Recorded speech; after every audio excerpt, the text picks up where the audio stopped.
சாதிப்பதற்கு எதுவுமே தடையில்லை என்பதற்கு இவருடைய கதை ஒரு மிகச்சிறந்த உதாரணம். இவர்தான் ஜேம்ஸ் நிக்கோலஸ் வுஜிசிக். இவர் 1982ஆம் ஆண்டு ஆஸ்திரேலியா மெல்பர்னில் பிறந்தவர். டெட்ரா அமெலியா சிண்ட்ரோம் என்ற அரிய வகை நோயினால பாதிக்கப்பட்டதால பிறக்கும் போது இவருக்கு 2 கால்களும் 2 கைகளும் இல்லை. வாழ்க்கையினுடைய ஆரம்ப காலத்துல எவ்வளவு கஷ்டங்களை இவர் அனுபவித்திருப்பார் என்பதை யோசிச்சு பாருங்க. தனது 8வது வயதில் மன உளைச்சல் காரணமாக தற்கொலைக்கு கூட முயன்றிருக்கிறார். பெற்றோருடைய அன்பும் அரவணைப்பும் அவரை அந்த நிலையில் இருந்து மாற்றியது. இவருடைய தாய் என்ன செய்தார் தெரியுமா? இவரை போன்றவர்கள் உலகில் நிலைநாட்டிய சாதனைகள் பலவற்றை சுட்டி காட்டினார். இந்த விஷயம் இவருடைய மனதிலே ஒரு நம்பிக்கையையும் உத்வேகத்தையும் கட்டியெழுப்பியது. தன்னுடைய பணிகள் எல்லாவற்றையும் யாருடைய உதவியுமின்றி தானாகவே செய்ய பழகிக் கொண்டார். தன்னை எழுதுவதற்கு தயார்படுத்திக் கொண்டார். கணனியிலே வேலை செய்ய பழகிக் கொண்டார்.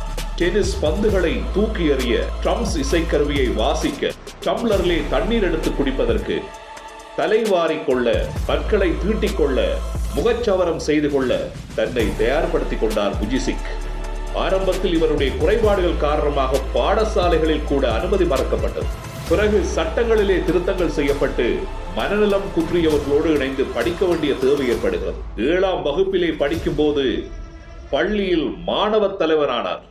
தான் படித்த பாடசாலைக்கு நிதி வசூலிப்பது, தன்னை போன்ற பிள்ளைகள் படித்து முன்னேறுவதற்கேற்ற நிதியை வசூலித்துக் கொடுப்பதற்கென லைஃப் வித்அவுட் லிம்ஸ் என்ற ஒரு தன்னார்வ தொண்டு நிறுவனத்தை ஆரம்பித்தார். அப்போது இவருக்கு வயது எத்தனை தெரியுமா? 17 வயது. 2005ஆம் ஆண்டில் ஆஸ்திரேலியாவில் மிகச்சிறந்த மனிதருக்கான விருதை பெற்றுக் கொண்டார். 2012இல் திருமணம் செய்து கொண்டார். தனது 21வது வயதில் கணக்கியல், நிதியியல் என்ற 2 பாடங்களிலும் பட்டத்தை பெற்றுக் கொண்டார்.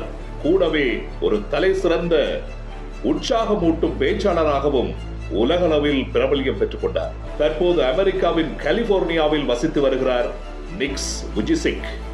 ஜேம்ஸ் நிக்கோலஸ் வுஜிசிக்கினுடைய கதை உங்களுக்கும் ஒரு உத்வேகத்தை தந்திருந்தார் இந்த வீடியோக்கு ஒரு லைக் பண்ணிருங்க.